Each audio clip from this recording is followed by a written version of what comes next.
guys, it's Carmen. Welcome back to my channel. I hope y'all are having a great day wherever you're at, or night if it's night wherever you're at. Guys, we're going to talk about a pretty serious topic today. We're talking about dehydration. I'm doing a health video. The reason I'm going this route is because I live in Texas and it's hot as hell. And any of you that live here, you know that. Or that are in the southern states of the United States, y'all know it's hot. It's very hot and it's very uncomfortable here. Well, anyway, I just wanted to talk to y'all about some signs and symptoms of dehydration that I wanted to make y'all aware of because of the change of... My hair is all over the place. Sorry, guys. Because, it's that time of year where things are going to get... We're only going to get hotter. We're already in the night, almost in the hundreds here where I'm at, and it's just now June. It's ridiculous. But anyway, I want y'all to worry about your elderly moms, dads, aunts, uncles, grandma, grandpa, neighbors. Check on them. Make sure they're okay. See if they have an air conditioner. If they don't, see if they have a box fan or something. And if they don't, see if they can afford it. If they can't, buy them one. It's not that expensive. You can get a fan for under 20 bucks. Give somebody something, okay? Pay it forward a little bit. Make them comfortable. Their life may depend on it. Okay. We're going to talk about, like I said, signs and symptoms of dehydration and how to prevent it, okay? The first one is increased thirst. When I say increased thirst, I mean like you're sweating profusely and you're really, really thirsty. Not you're sitting at home, you're watching TV, and you just ate a bag of really salty potato chips, and you're like, damn, I'm thirsty. Well, yeah, I guess so. You just down a whole bag of chips, and that we're salty. That's thirstiness, duh. That's just the way it goes. Okay. The next one is dry mouth. Now, what I mean by dry mouth, I don't mean like cotton mouth per se, but, okay, inside your mouth, run your tongue around your cheek and all. You'll know what I'm talking about. Your oral mucosa should always be moist and pink. If it's not moist, if it feels really dry inside your mouth, unless you have dry mouth, that's different. But, if you feel like your inside of your mouth is like really, like cotton mouth. Yeah, I guess you could say like cotton mouth. But you're like, really, really dry. Like the inside of your cheeks, your mucous membranes are almost like, your mucous membranes need to be pink and intact at all times. They're not, that's when you know there's a sign of dehydration. At that point, though, that's pretty far.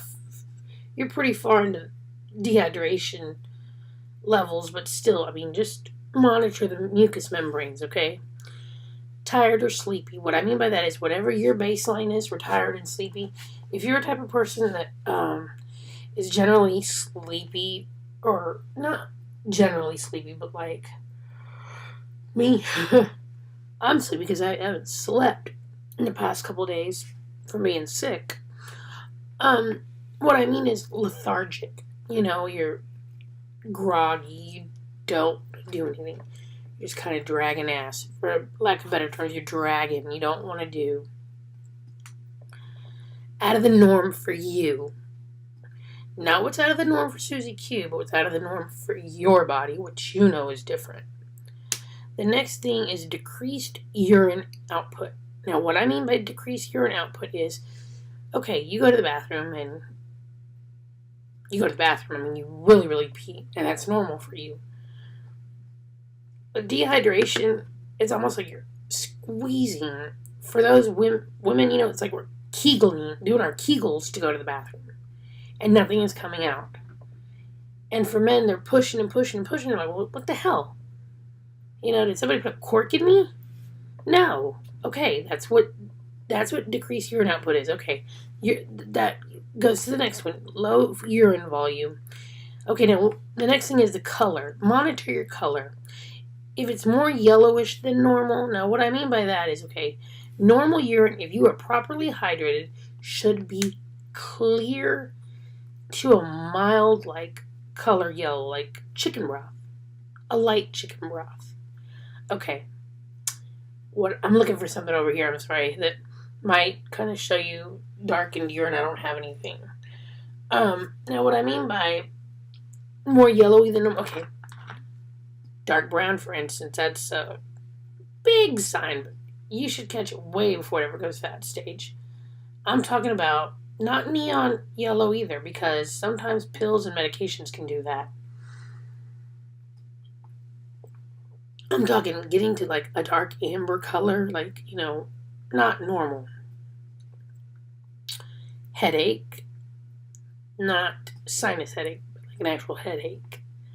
Dry skin, okay. For people that are young, like myself, I'm 40, 41, I have excellent skin elasticity. The elderly do not. And when you're checking on the elderly, try to stay away from their hands and their arms, because their hands are usually pretty wrinkled, and the elderly, their skin is like paper, like tissue paper. You rub their skin the wrong way and you're going to rip it all to hell. And that's what's called a skin tear, and that's what us nurses do not like. Because approximating those edges and putting them back together and all that is not fun. It's tough. It's just hard to do that kind of stuff. But what you can do is with an elderly patient, or even with yourself if you think, you pull your shirt or whatever down, and you grab and pinch your skin. I can't pinch anything on my skin because my skin's pretty tight. And I'm not saying like that much. I'm talking, or with your 2 fingers. I'm talking pinching. I'm going to show you on my hand, though. You're going to pinch it like a tent. Listen to what it is. See, it's standing up on my hand, okay? And then I let go, and boom, it goes right back. Because my skin is very elastic. I still have very good skin, even for my age. But it's called tenting. Think of like you're going to pitch a tent to go camping. How do you want it to look? Like a triangle, right? Okay, that's how their skin will look, like a triangle. If it stays up or is sluggish to go back down, that's a sign of dry skin, and you really need to really start getting yourself or your loved one or your neighbor or whatever to the hospital. The next one is dizziness. Now, the dizziness is usually brought on by low blood pressure, because again, your kidneys aren't able to function as efficiently because you haven't had fluids and you're losing them. Therefore, you're becoming dehydrated. So when you stand up, all of a sudden the world just goes completely off kilter. That's called orthostatic hypertension. Okay, I'm not spitting this out right. Orthostatic hypertension. No, I said that wrong. I'm sorry. Orthostatic hypotension. I know the word, I just couldn't spit it out. Hypo meaning it's going down. Okay. So that's another reason you need to hurry up and get to the hospital. Forget the doctor. Don't even go that route. Go straight to the hospital. Call 911. Whatever it is you need to do to get there. Okay?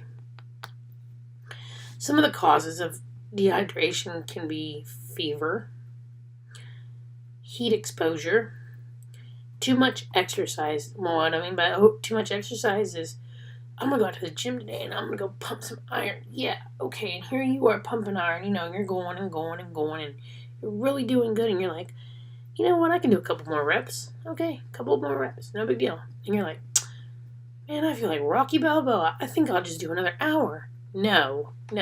That is what I mean. That is overdoing it. That is exerting yourself beyond what you should be doing. I don't care if you're a bodybuilder. That's too much exertion. You're overexerting yourself, and that is dangerous. The other one is work-related activity. People who work in construction, people who work road crews, stuff like that. You're exposed to heat. You have fluids near you at all times, whether it be Gatorade, water. Not caffeine, though. You want something that's going to replenish your electrolytes, not deplete them. The next thing is vomiting. Of course, we all know that when you vomit, naturally you're sick and you're losing your fluids. And diarrhea is another one. You're losing everything that way too. And the last one is diabetics. I'm diabetic, and you see I'm drinking a regular 7-Up. Slap me, it's okay. I know. Should be drinking a diet one, but I'm not. But that's okay, I don't care. I've been sick for 7 days, I want to drink. So anyway, I say a drink, I'm just drinking 7-Up, I don't have anything in it. But, your diabetics need to be careful and cognizant of that too, because diabetes can cause you to have dehydration. And when diabetics go into dehydration, they can then go into ketoacidosis, which is a completely different ball of wax, and that's even more dangerous. That's coma-inducing. That can kill you.